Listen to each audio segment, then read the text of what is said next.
Goeiemôre almal en welkom by vandag se Huiskerk. Ek gaan ons lees vanoggend uit Johannes 20 vers 24 tot 31 en ek gaan met hierdie gedagte so op die laaste 2 verse veral fokus, vers 30 en 31. So kom ons lees dit saam. Maar Thomas, een van die 12 wat bekend gestaan het as Didymus, was nie by hulle toe Jesus gekom het nie. Die ander disippels sê toe vir hom: "Ons het die Here gesien." Maar hy het vir hulle gesê: "As ek nie die merke sien van die spykers in sy hande en my vinger nie steek in die spykermerke en my hand nie steek in sy sy steek nie, sal ek nooit glo nie." 8 dae later was sy disippels weer binne en Thomas saam met hulle. Terwyl die deure gesluit was, het Jesus gekom en in hulle midde gaan staan en gesê: "Vrede vir julle."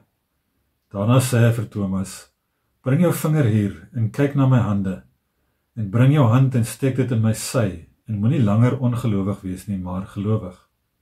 Thomas het vir hom gesê: "My Here en my God." Toe sê Jesus vir hom: "Glo jy omdat jy my gesien het? Gelukkig is hulle wat nie gesien het nie, en tog tot geloof gekom het." Jesus het nog baie ander tekens vir sy disippels gedoen, wat nie in hierdie boekrol geskryf staan nie. Hierdie dinge is egter neergeskryf, sodat julle kan glo dat Jesus die Christus is, die Seun van God, en dat julle deur te glo die lewe in sy naam kan hê. Nou, sommige stories is mos lekker om te hoor, dis goed vir 'n mens om dit te hoor. Soos jy lees 'n goeie boek of jy kyk 'n goeie fliek en die storie is, ja, dit is vermaak en dit laat jou ontspan, maar dit is ook vir jou inspirerend. Nou, sommige van hierdie stories is so goed vir mense dat dit selfs mense se lewens verander. En dit is wat Johannes ook doen in vandag se teks. Dis nie net 'n storie om te vertel wat met Thomas gebeur het nie. Dis 'n lewensveranderende storie. Dis nie net sommer 'n vertelling nie. Dis 'n storie met 'n doel. Maar kom ons begin eers by Thomas. Nou, ons weet dat Thomas nie by was toe Jesus die eerste keer aan die disippels verskyn het nie. Nou, ons weet nie waar hy was nie, ons weet nie wat die rede was hoekom hy nie daar was nie. Dalk was hy net nog ontstel oor wat met Jesus gebeur het en hy was nie lus vir mense nie. Ons weet nie regtig wat die rede was nie. Die punt is, hy was nie daar nie.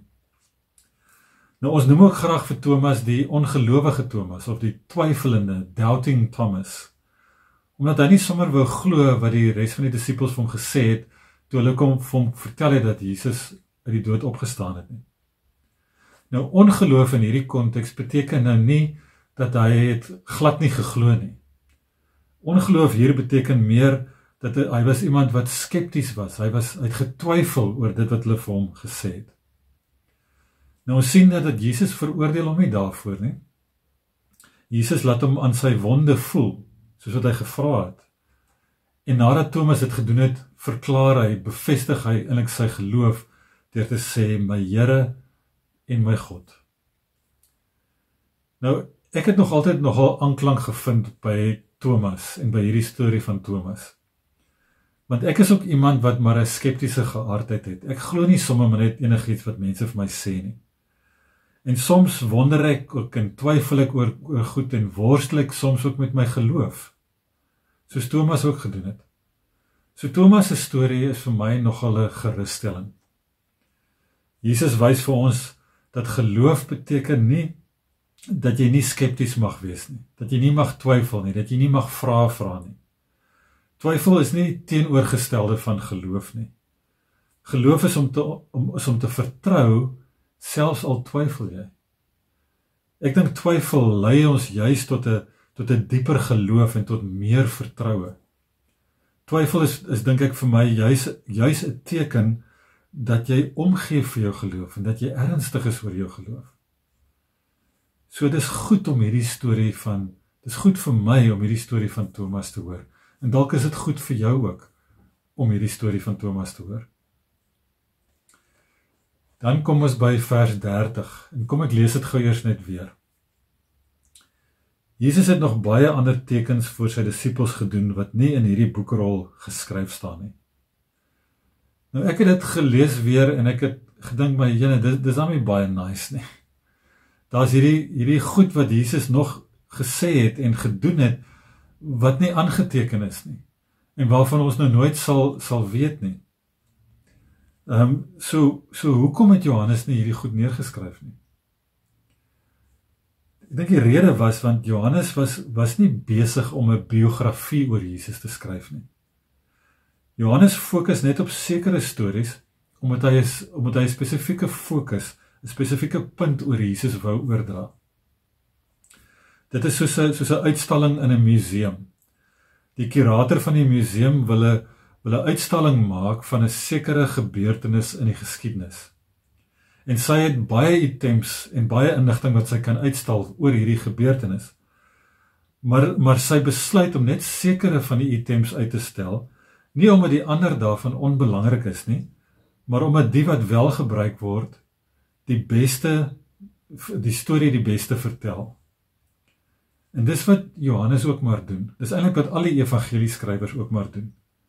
Johannes besluit uit al hierdie dinge wat ek weet van Jesus, uit al hierdie dinge wat ek kan skryf oor Jesus, is hierdie paar stories die beste om vir ons te help om vir Jesus beter te verstaan en om in Jesus te glo.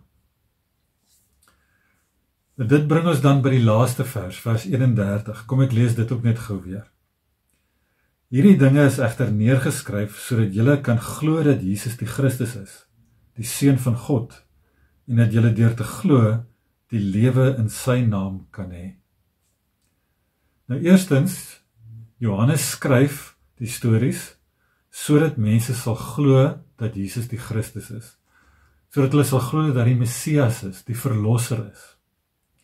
En daarmee saam skryf hy ook die stories sodat mense sal weet dat Jesus die Seun van God is. Dat hy nie sommer maar net enige rabbi is nie, dat hy nie sommer maar net nog 'n godsdienstige leier is nie. Hy is regtig die Seun van God. En dan tweedens skryf hy, sê hy in vers 31, hy skryf sodat mense sal glo en die lewe sal hê. Nou die Griekse woord wat hier met lewe vertaal word, is die woord zoe.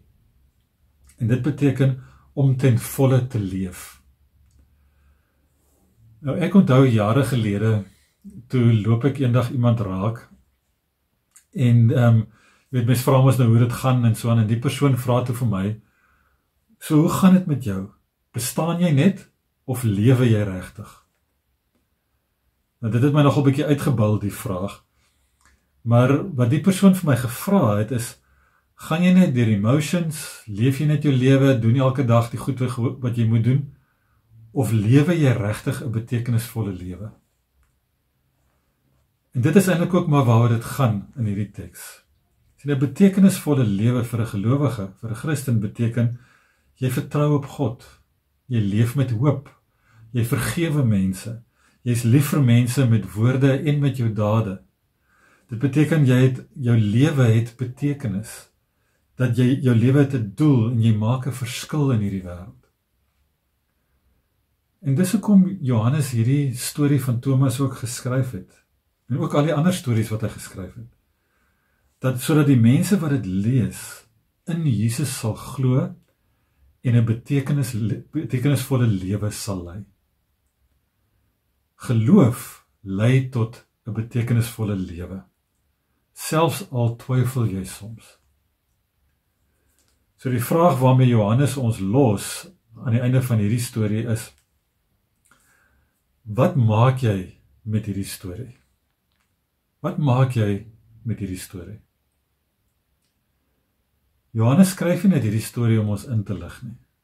Hy skryf dit om ons lewens te verander, sodat ons sal glo en sodat ons 'n betekenisvolle lewe sal lei in Jesus se naam.